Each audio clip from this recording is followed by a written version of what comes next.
Hi and welcome again to Outdoors Europe and Beyond. Please subscribe and watch this video till the end.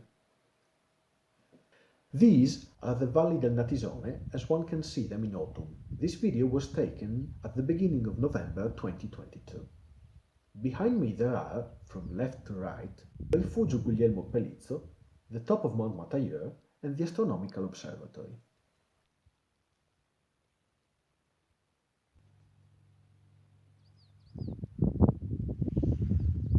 After filming the place from the street, I start hiking towards the top of Mount Matajur, a mountain 1,641 meters high on the border between Italy and Slovenia.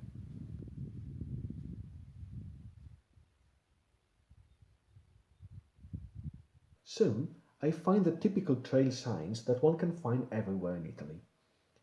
These white and red signs are those that mark a trail as a CAI trail. CAI is the acronym for Club Alpino Italiano, the Italian mountain club. Today I'm hiking up to the top of Mount Matajur and then I will do a part of a trail that makes a loop around it. I am going to hike from Rifugio Pelizzo to the top of the mountain and then I will go east, hike the part of trail in Slovenia and come back into Italian territory and reach again my starting point. The stretch of trail between Rifugio Pelizzo and the top of Mount Matajur is about a kilometer long, but it takes some time to get there. Once half the way up, one can admire the landscape. It is a pity that today one cannot see clearly the land below.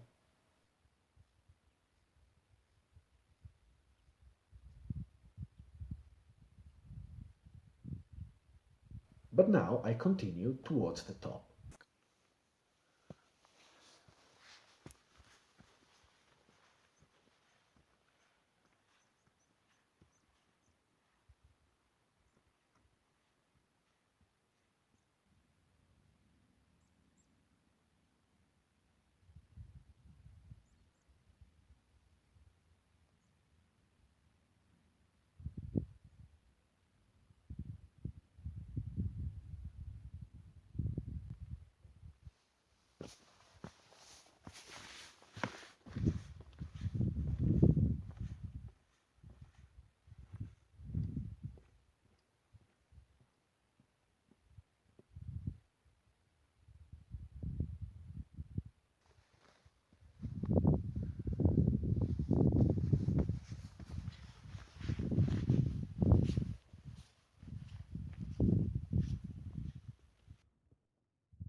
And this is the view waiting those who get up here in a relatively clear weather like today. This mountain is interesting because of the landscape, but also for its history. A legend says that when the Lombards entered the Italian peninsula in 568, their king Alboin came up here to see the land that he was about to conquer.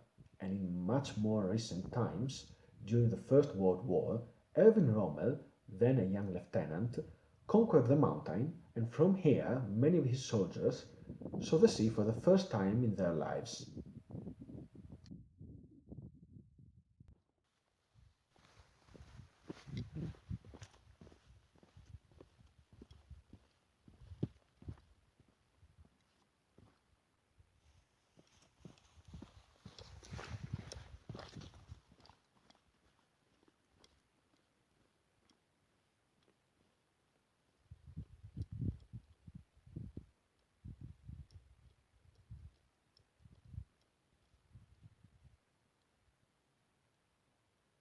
While on the Slovenian stretch of the trail, I see some tracks that to me looked like those of a pack of wolves, probably following a roe deer. The one on the trail next to the tracks is my compass, which is 5.6 by 7.7 centimeters, and I put it there for comparison with the imprints on the soil. This area is karstic. This means that under here there are caves.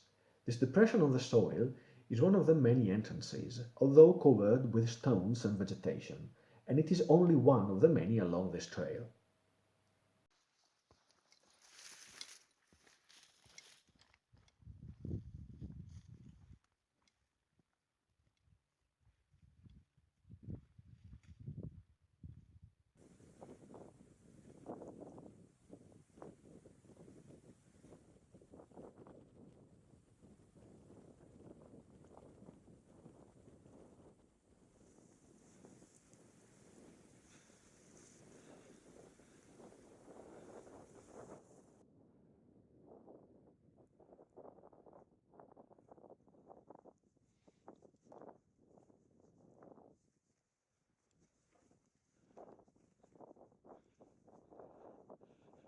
Here I am back in Italian territory, and there is another metal plate indicating the names of the mountains around here. The other one is on the top of Mount Matajur, behind the chapel, the one that you can see on the thumbnail of this video. Next to this metal plate, there is a panel that tells a story called La triste storia di Jubica e Arpit, which translates as The sad story of Jubica and Arpit. And the story goes like this. Jubica was a young shepherdess with long light hair, who used to take her flock of sheep to the meadows of the alpine pastures farther down. No one used to take their flocks up here, where the monster Arpit lived. One day, Jubica, attracted by the beautiful pastures and by the raspberries that grew here, decided to bring here her sheep. When she arrived, while her sheep grazed, she accidentally hit a pebble that rolled down the slope. The pebble hit the entrance of the cave where Arpit was sleeping, and the noise woke Arpit up, who ran after the sheep and ate them. When there were no more sheep, Jubica pulled up a big stone and she threw it downward, trying to hit Arpit to stop him. But the monster avoided the stone and grabbed also Jubica, biting her to the neck, spilling out her blood. And now the wonder happened. Jubica's blood turned into water and became a creek. Still today, the shepherds on this mountain call the spring Arpit. Along its sides one can find stones stained of rust, and in the water one can see glimmering gold. These are the blood and the hair of poor Jubica.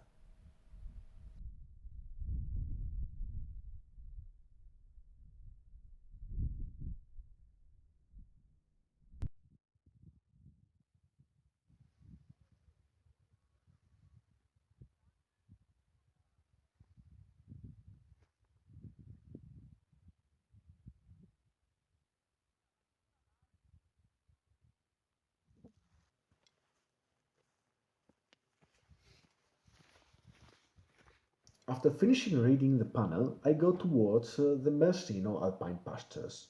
Before reaching the shepherd huts, I want to see what this is.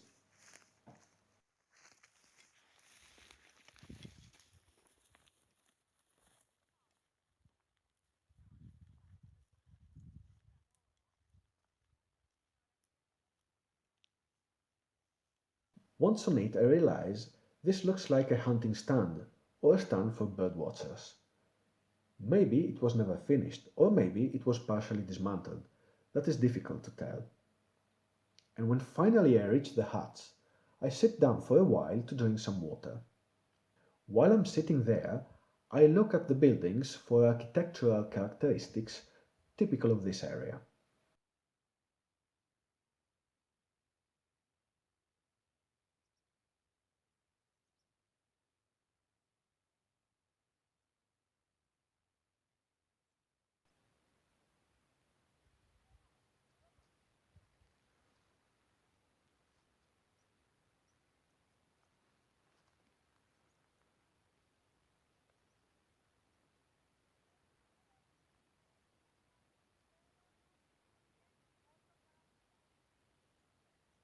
After resting for a while, I get back on my feet and I hike back to Rifugio Pelizzo.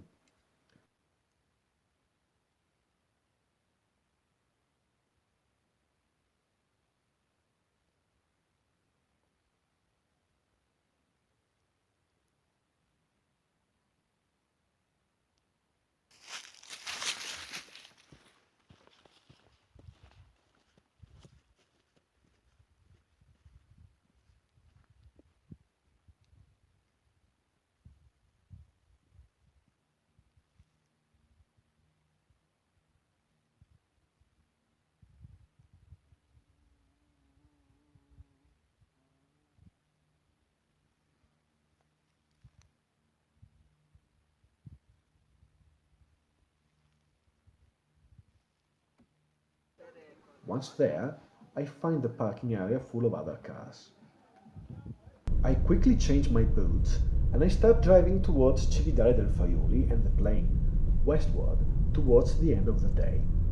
Thank you for watching and as always, I'll catch you later.